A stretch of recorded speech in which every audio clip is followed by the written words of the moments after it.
Welcome to Two Humans Talking, the podcast where we have real conversations with real women. No fluff, no filters, just real talk about what it takes to thrive in today's modern, fast paced world. I'm your host, Tiffany Simms, and each week I sit down with women who've broken the mold to define success on their terms. Women who have faced real struggle, decided that there has to be a better way than the way I've been taught, and went out into the world and figured it out. So if you are feeling like this life that you were given right in this moment is not aligned with what you think you are possible, what you think is possible for you, not with what you want for yourself, you are not alone. And today's conversation is specifically for you. But before we meet today's guest, let's hear a word from our sponsor that makes this show possible. Two Humans Talking is sponsored by the Modern Woman Society. The easiest way to elevate your impact is to surround yourself with women who get it.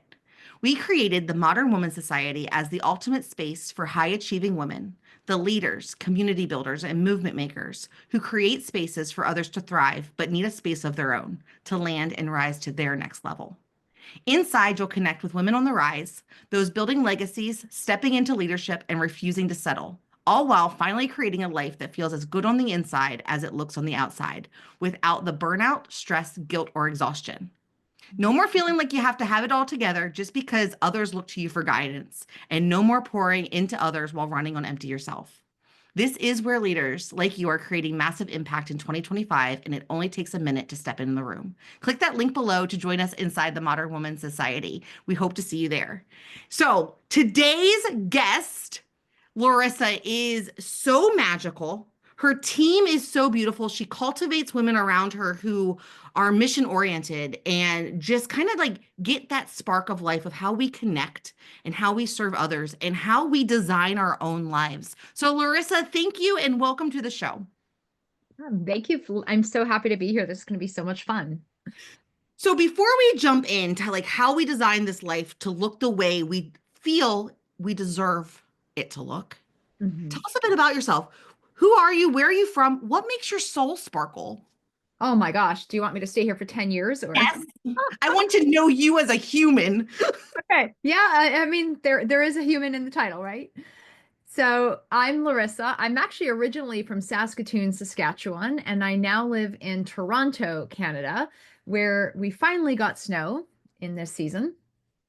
That Finally, is so funny. I'm in Maryland. We rarely get snow where I live, and it's snowing right now for the third time so far this season. it's beautiful. It's just been too brown this winter, and it just doesn't feel like winter without at least a little bit of snow, without grass poking up out of it. So it's great. It's great. And so I forgot the question. Oh, like, what makes you you? Like, how are you? What makes your soul sparkle? What do you do? All of those good things. All right. So one of the things what makes me me is one of the things I started doing when I was 14 is started teaching Ukrainian dance. This has nothing to do with my career, but I've always been a dancer. When I was a little girl, all I wanted to do was be a Ukrainian dance teacher. And that was literally my life stream. I would read choreography, costume books, like have records that I would play and do make choreography for my siblings in the living room when I was a little kid. Like that was my ultimate dream. And I started teaching and there was just something about being in the classroom. Initially it was about this cultural modality that I was just so incredibly passionate about. It was like my life at that time. But over the years, like over the last many, many, many years since that point, I really discovered that there's something about being in a classroom that is magical. I've worked with students in different modalities. I started teaching Pilates. I've taught sales. I've taught mindset work. I mean, I've started teaching many different topics and working in different industries over the years. But I've worked with kids as young as 2 and as adults as old as 95, from flat out beginner and totally inexperienced to absolute professional. And whether that was in a movement setting, whether that was in a mindset setting, like I've worked with many different people. And what turns me on is just seeing someone get it. And what I've noticed is it doesn't matter how experienced or inexperienced you are, you can always learn something. And if you're a student of growth, or if you have a growth mindset and you want to learn something, that moment where something really penetrates is just a magical experience, especially if you allow it to sink in. I love that because what I'm hearing, and I think it gets overlooked a lot, is that like your zone of genius is being able to transfer information and knowledge to someone else for them to be able to take action in their own life. Absolutely. And it's about learning, but also running the drills. Like, I think so often people underestimate the importance of putting the time in, and the repetition Just cycles. required. Repetition, repetition, repetition. And it gets boring. But whenever I was performing, I've performed on international stages. It was fun. I performed in front of audiences of thousands and thousands of people. That was great. But what got me more excited was being in the classroom and running the drills and learning and preparing for the show.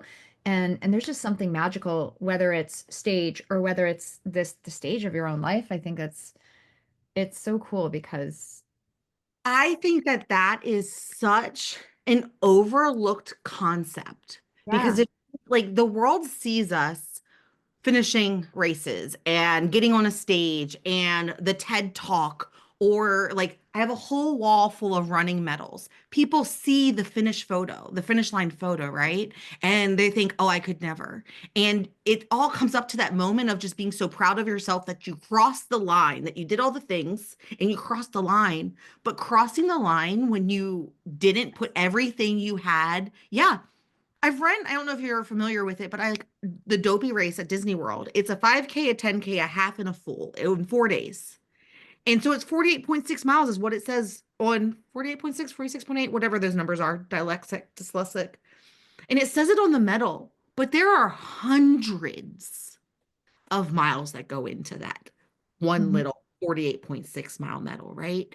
And the only reason that medal means anything to me, You had the hearts. Doom knows my heart. Like it's like, oh, I could feel it. Yeah. But the only reason those medals mean anything is all of the work, like you said, that went into the moment that everyone else saw. Yeah, there was I am not a runner. I'm a dancer. But about 10 years ago, my husband and I were in Fiji, and we had agreed to do Such a fun life. so we had agreed to do a 10K. So that was a lot for me. I am not a runner, but we did a 10K and we had about 6 weeks to train. And the only reason I agreed to it was because it was a fundraiser for our dance company. Okay. So there, I had I'm no other connecting the reason dots. to want to run. Before I'd run to the end of the block and I thought I would die. It was just like panting, panting, no breath. That was my experience prior to. So I had no incentive, but I'm like, well, it's a fundraiser, must do this for the company because that was the mentality at the time. And so coming home from Fiji, and it was March, so it was even a few weeks later, and usually it's pretty nice around Toronto in March, but we came back and it was minus 22 Celsius. So I don't know what that's in Fahrenheit, but it's cold, really That's cold. single digits, Yeah. right? So it's cold. It's minus 22. And it was like one of the coldest days of the year. And that was the first day we had to start training. And so we put on our balaclavas, we put on everything head to toe. We put our little grippy picks on our running shoes or on our So boots. you didn't fall I your don't butt. know what we ran at. I don't even know what we did. We were very covered. We were very sweaty. But that was the beginning of my running journey. And over time, I remember I did not like it. But one of the things I would do is because we'd done a lot of personal growth work, we'd worked in this space. We'd done seminars together, my husband and I, all over the world. And so we were like, okay, this could suck, or we could smile. We could smile as we sweat. And we would like run like this. And then when the face gear came off a few weeks later, we still kept running with smiles. And we noticed that people looked really angry when they were running. They were so focused and they had this pissed off face. And we would smile and run. And we're like, it made it better as we kept going along. But something as simple as that, because we didn't want to be miserable. Like it wasn't my top choice, but I made the commitment and I knew that I wanted to make the best of it. So how can I make it better? And something as simple as putting that smile on my face, forcing it on my face in the beginning, but then getting used to it. It was like being in a performance, right? You practice the smile so you don't have to worry about it when you're on stage, you just rehearse that way so it's always there. And it made it so much more fun, so much more joyful. I ran that 10K in under an hour without stopping 6 weeks later. So for me, this is like that That was is really a awesome. miracle. I think it was like 56 minutes or something. And that was the first and only time I did that. But that I checked that box off. So I commend you for running. I'm not a runner either. Funny story. Like there, I have run over 250 miles through Disney alone. Oh, Not all the so 20 there's no miles, not all the others, but like just in Disney. yeah. And I was never the runner, but like you, I had a question. Well, for me, it was a friend invited me to do a local 5K, and I was just like, I don't run. But I couldn't get out of the parking lot and I was embarrassed. And I was like, I will never not be able to like run zero point 0.1 miles without feeling like I did again. And I was like, everyone said, like, I'm not a runner. I was athletic, but like running wasn't the thing. I was always last in team sports. And I was just like, I'm going to practice this until I figure it out. And so I Mhm. would go out just once a week, twice a week. And it was like, I'm just going to get to there. And when I would get to there, I would like be like, can I get to the next mailbox? And like you were saying earlier, bringing it back to the practice, it is just that. Like, you don't get the big things in life unless you are practicing all of the steps in between where you are and where you're going. And I believe, and I'm curious for your perspective, but like I believe that that's true with the life that we dream about and the life we think that we should have in the in that gap between where we are and where we see ourselves being. It's the practice of becoming and having something you've never had before that gets you to where you're going. What are your thoughts on that? Where do you stand in that conversation? So I think so often like people are so focused on the gap. It's like this is where I am, this is where I want to be. And you need to know you need to appreciate the destination or the The, destination. Oh my gosh, like holy moly. Easy for her to say all these tongue twisters. So you need to appreciate the journey along the way en route to your destination.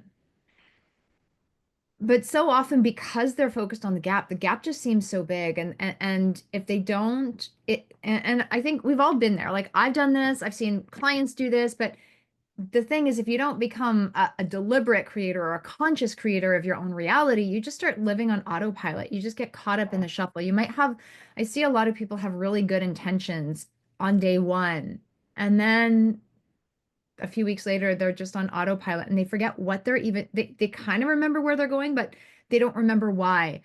They're disconnected to it. Life gets in the way, life gets busy. And if you don't keep coming back to like the juice behind your dream and really what that picture actually looks like, your picture, not someone else's, not what your mama wanted, not what your husband wants, not what your kids want you to do, but like your own picture. And if you don't even know what that is, you've got to spend some time with it. And I think the greatest gift we can do is give ourselves the time to just be with ourselves and really get to know ourselves better than anyone else because yeah. you can't just keep chasing. Otherwise, you get in comparison mode. You're in comparison mode with what you think your dream should be. You're in comparison mode with others. But when you really have your own dream, there is no comparison mode because you're just in your own lane and it's good for you and it's good for others and you're happy for others because you want them to have what they want, but you want what you want. And it's not the same thing. It's never And independent of each other. yeah. Yeah. And you can really be happy for people and get out of that comparison trap. Get whether it's from where you are to where you want to be or you with in relation to other people. You know what I think is so magical about women in general is that like we get a bad rap for being self-sacrificing and always giving when we don't feel ourselves first. But I believe that like we give because we believe that there's an abundance and we know that everyone around us can win and we want to help them do that. And we just didn't figure out the piece of like how us winning and getting ourselves together allows space for them to win too because we can bring them to the table with us, right? Rather than sending them to a table we don't have access to, we can just bring them with us, a little less effort, with a little less effort. And for women, like we don't see competition and we're collaborative and we have that sense of like rising together. Whereas men, I noticed, especially when I was in the workplace, very male dominated workplace I worked at, It was if someone else won, it meant that there was less for them. Mm. Well, are you familiar with the works of Abraham Hicks? I need to start reading some Abraham Hicks. I have not gotten into their work. Somewhere along the line, I don't know if it's a recording or in a book. There's a lot of material out there, but she has a metaphor that Esther shares, and she says so often, if you're in this scarcity thinking, you'll have a pie. And you'll be there with three other friends, and you'll be like, we're going to get into this pie. And then the doorbell rings, and all of a sudden, someone else comes. And scarcity thinking is, crap, why are you here? I don't want to share my pie with you because you think the pie is smaller. But abundance thinking is like, oh, amazing. Look, now we can just get another pie. Now the pie can just get bigger. And it really is about having this mentality of plenty. But I think even with that, so often um, the there needed to be some element of competition in the male realm. Like if you think masculine versus feminine energy, like the women, they collected, they got the kids ready, they hunt, or the men hunted, but if you don't have some kind of competition in the world of hunting, if you're not trained to have that skill, then you got no meat and you guys die and starve. So it kind of it does make sense energetically. However, it's now gotten to this point of not necessarily being constructive in all ways. Like it's a constructive male energy. However, it's not necessarily adapted to the feminine energy in the workplace. And I mean, it can be a great driver. I like competition to a certain point and in a certain way, not Not at the like, cost and risk of losing myself in the process. no, no. It like there needs to be something fun or aspiring and yeah. Yeah. And so learning how to dream for yourself, and that's where I was going with that. I was like, I got off on a squirrel mode, ADD brain, right? Squirrel moment. Was that as women, it's not our fault that we don't have time to think about what we want because we're always giving, making sure that the sippy cups are full and like our teams are taken care of and all this stuff. Because I hear that a lot from women is like, that sounds great, but I don't even have time to think by myself. There's someone in the bathroom with me. I don't even get that by myself. I can't even pee in peace. And so, like, I just want to share and make sure that we're sharing that it's a skill, and just because you're not now doesn't mean that it's not something that you can develop in the cracks that are available to you so that you can start taking control. Because just so no one taught us how to do it, right? When our plates were full. And so what is your magic when you're sharing and helping guide someone through that path of like feeling stuck and that gap being so big? How do you help them figure out what they want and help them create that roadmap to get towards their destination? What's your secret sauce? Yeah, I have a model that we talk about the four C's. So clarity, you need the clarity, then you build the confidence to fulfill that, and then you have conviction behind it and commitment to follow through. And when it comes to the clarity piece, I think so often mothers are working. They're very competent, they're very confident in certain arenas, but like you said, when it comes to themselves, oh, I don't have time. Oh, this isn't working. Oh, I, someone's in the bathroom with, that may be the reality. However, if you don't make a decision to actually put yourself first, if you don't make that decision to teach your kids how to give you space, if you don't make a decision to get help in some way or even get up 10, 20 minutes earlier, then that's on you.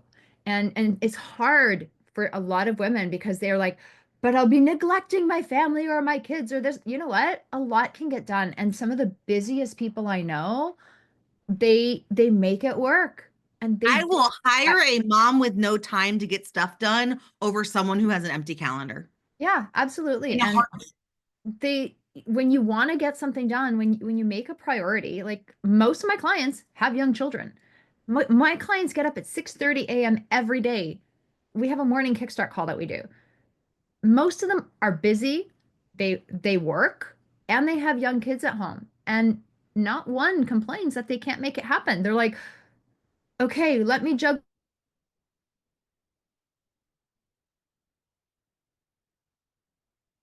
They reap the rewards. All of a sudden, they're like, okay, well, I'm not putting this time in for myself. So I just show up and I've got it blocked out. And I think like using the calendar is such a simple thing, but if you just block the time, you do it. If you need a day for you, go arrange a play date. If there's another mom at your play group, maybe have a couple play dates together and say, hey, like maybe you take my kid for an afternoon and I'll take yours for an afternoon. And then each of you have that little moment of quiet, even if it's an hour or two, right? I mean, it's we hired sitters right when my son was 4 years old, 4 months old, like twice a week, even if we didn't need them, but we wanted them to get used to being with people and we wanted to have some time. And we made that a priority. But even if you don't have the resources, there's always options out there if you make the time. And you really can learn about who you are. You can give yourself the space, you can give yourself the grace if you choose. Creativity, right? Like Yeah. sometimes you just have to get resourceful. Yeah. Like, get resourceful about the resources that are available to you. And I've noticed like with some of the clients that I work with, as their kids get a little older and Yeah. can like handle like, 5 minutes playtime by themselves, learning to dream they learn how to incorporate. So while they are doing, they are also teaching. And so it's like, will you go color me a picture of like your favorite day? And so Hmm. we're teaching them to think about what makes them happy. Can you make me a picture that just makes you you so happy it makes you just explode with giggles? Yeah. Like, and so we're teaching how to think about those things and to like anchor into them. And while we're taking those like 2 minutes or that 30 seconds while they grab the crayons to then think about that answer for ourselves as well. And it's such a gift to be able to give your kids that the knowing and the ability to set that example. I remember I wanted to do a vision board, and I have had other vision boards, but I wanted to make like there was like one that I really wanted. I wanted it really thorough, really comprehensive. I wanted certain things on there, but I knew this one would take time because it was so specific, this vision that I had. And it took me a while, but my son sat there with me and we clipped magazines and he did all of it. And it was an investment, but he had fun doing it along with me. He was asking, he's like, well, what's on your vision board? He made his in like his first one in 5 minutes. I think he made five vision boards in the time it took me to make one.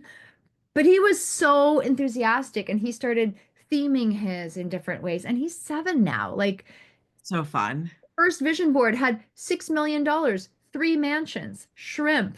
What else did he have? Like a cow on a field because he wanted to go to a farm. Like just silly things, but he's actually started to do some of those things. Three sports cars. I don't know if I mentioned three sports cars. He was a little upset on his seventh birthday that he didn't get a Ferrari. I'm like, perhaps a driver's license. I said, did you buy him a Matchbox car Ferrari? Because I didn't even think of that. He's got so many little toys, but he was just like, why can't I have a Ferrari, a golden Ferrari? I'm like, okay, we'll work on that. We'll work on that. Larissa, sometimes it's so easy when we've like been through the muck and we look back to be like, well, this is what you needed to do. Like, what is wrong with you? Like sometimes you accidentally place judgment on people and and we can see where they're keeping themselves stuck. And so I just want to like pull back the curtain a little bit so that like the woman who's listened to us knows that like there's never a moment of arrival. There's always more new moments of discovery to like optimize and like bring it all together and get truer and truer to yourself. So when you look back over like say the last 10 years and you think about what you've learned and where you've been, like what is the thing that you wish you had learned sooner? And what's the lesson you feel yourself moving through right now that you are like just personally in it? Trying to like find your way through the other side. The word marinate is coming to mind. Ooh. I know. I don't think I've ever said that before, but just as you were setting this all up, I'm just like, okay, I could probably come up with 10 more profound things. But when I was working in financial services about 25 years ago, we studied Ray Kroc. He's the founder of McDonald's. And one of Such a the story. big sayings in the office was when you're green, you're growing, when you're ripe, you're rotten. And I guess that's a quote attributed to him. And that really stuck with me. And I've always been like so deliberate about growing and learning and moving and evolving. And I've become more patient, there's just also this little desire to have things yesterday. And what I've really noticed, especially the last probably 3 or 4 years, and it's really cool because like I've deliberately set words of the year, but really looked at things and studied them and worked with them. And the word of the year just it comes to fruition the next year. So whatever word I select for this year, it seems to come to fruition for me like a year later. Like I work on it and do the steps and I try to be in the vibe, but then when I've already chosen my next word, that's when it sets, that's when it solidifies. But it's almost like I marinate in it for a year. And I think it's that marination process. Sometimes we have these goals, these desires, these intentions, but we're trying to put them into the universe on our time. Whereas God has his own timeline. And when we step into God's time, right, for me, in this case, with the word of the year scenario, I just noticed like there was just such a deliberate trend. I had to marinate in that word before it could, like, before I could like put that steak on the grill to sizzle. And it really came alive, but it just felt so much more organic, so much more juicy, so much more real because it had marinated for so long. Like I had to put the ingredients in. You have to maybe shake the bag or I don't know. I was going to ask you that. Do you think the marination process is synonymous? Is that the word I want? With practice and the reps, like being in the dance studio Yeah, I mean, for the show. that's part of it, right? That the marination, that is the marination. You've got to do, but you've got to dream and do, dream and do, dream and do, dream and do, And dream adjust, and do. not just do to check off the box, but do Yeah, and like as to do before better. you, yeah, before you make your next plan, you've got to course correct along the way. But but the marination process is the time, right? There's just going to be time. And sometimes it's more dreaming, sometimes it's more doing, sometimes it's just a skill you have to build that seems like it has nothing to do with where you're going. Sometimes it's like really stepping into this next version of you and I, actually showing up as her, which is there's this constant growth process. And if you're not constantly growing, you can only grow or you can die. There is no other option. Like the cells of your body, they're either alive or they're dead. They're not halfway in between. And a part of you is always growing and being reborn, and another part of you is always dying. Like a part of you is dying every day. And I think it was kind of scary when I thought of it that way, but it's also a really beautiful thing because it gives you an opportunity for a fresh start. It's just, are you going to focus on the growth process and shed the waste faster and allow the new stuff to be reborn? But it can take time for that to unfold. my soul is over here. I'm like, this is so juicy. This feels delicious in my body. Like, I love, love, love, love, love. And I think that it's so important because, like, there's this narrative in the world of just like, stop forcing it, manifest it. You got to dream bigger. Let the universe work. And there's so many people who are dreaming every single day, praying for things, right? Yeah. But prayers can't come true without the action and the intention of you doing your part to arrive at the bus stop at the right time and the bus be there for you to get on. And so like that marinating concept of like marinating, letting it work, maybe forgetting that you forgot an ingredient and adding it to the bag, or some ingredients need to be added later in the cycle before you get ready to cook it. Like I love that visual so much. And I think that is so just tangible for someone to take away. What's your word this year that you're marinating in? Simplicity. Simplicity. Mm. Yeah, it's kind of scary. It was really scary actually, because I like connecting dots and sometimes it can get a little less simple. So my goal is simplicity in all aspects and like right from things like having wardrobe capsules picked out for certain types of things and even like the right underwear with the right outfit pre-selected because that can be a really time consuming endeavor to find the right underwear for the right pants for the right like some sounds simple to having a clean desk, like having a really clean and simple space, to cutting out anything that doesn't align with my schedule, with my intentions, to just simplify, simplify, simplify. Even my mornings, my workouts, like not trying to sexy them up, just keep doing the basics. And if spirit guides me, go there, but just stick to the basics, stick to the basics, stick to the basics, and really get back to that simple life.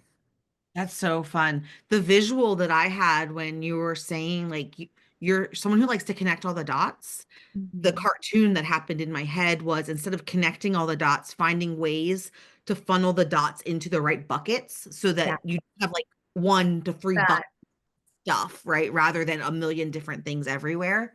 For me, it's so funny. I am like really digging this marinate concept. So last year, my word was connection. I wanted Mm, to go beautiful. have more human to human connections and actually meet people like belly button to belly button. And in that, I remembered how magical meeting people in person is and breathing the same air and sharing energy and just like being able to touch a human physically. And so I was like, it took me all year. And then I was like, I think the world's missing this. I'm bringing this to people in 2025. Like, connection was about me last year, and now connection is about me bringing it to other people. And the word that came through for this year is execute. Oh, I love it. Yeah. Yeah. And like, so like you were talking about marinating and things taking time to like really come to fruition. And I was just like, oh my God, that is so spot on. Oh, so good. Larissa, how do we connect with you outside of the show? So I'm on social media. I'll make sure that you have all our channels and all of our information. But if anyone's interested, I have a book that I want to offer your readers. It's called Stop Procrastinating Your Life Away because I truly believe that we can all be deliberate creators of our own reality. And it'll help you discover the secrets to time, money, and freedom. But it's short. So it's not going to take you a long time to read if you don't have a lot of time on your hands. But what it is packed with is it's less of a just pleasure read. It's really an action-oriented book. It's got prompts, it's got concepts, it's designed to get you from where you are to where you want to be with authenticity, with integrity and grace and cover everything from it's not just about procrastination, it's about like you procrastinating on your life. Like you aren't getting any younger and your life absolutely matters. Like to set that example for your kids, to set that example for your community and truly be proud of yourself. There is no greater gift that you can give those around you than to truly show up as your highest and best self. And so that's what I want readers to do. So if you'd like access, it's at stopprocrastinatingbook.com and I will make sure you have it. So stopprocrastinatingbook.com. And So I will drop that below. And I think that is a perfect way to wrap up today's episode. Larissa, thank you so much for being here with us today. And with that, that's Two Humans Talking. I'll see you next time. Bye.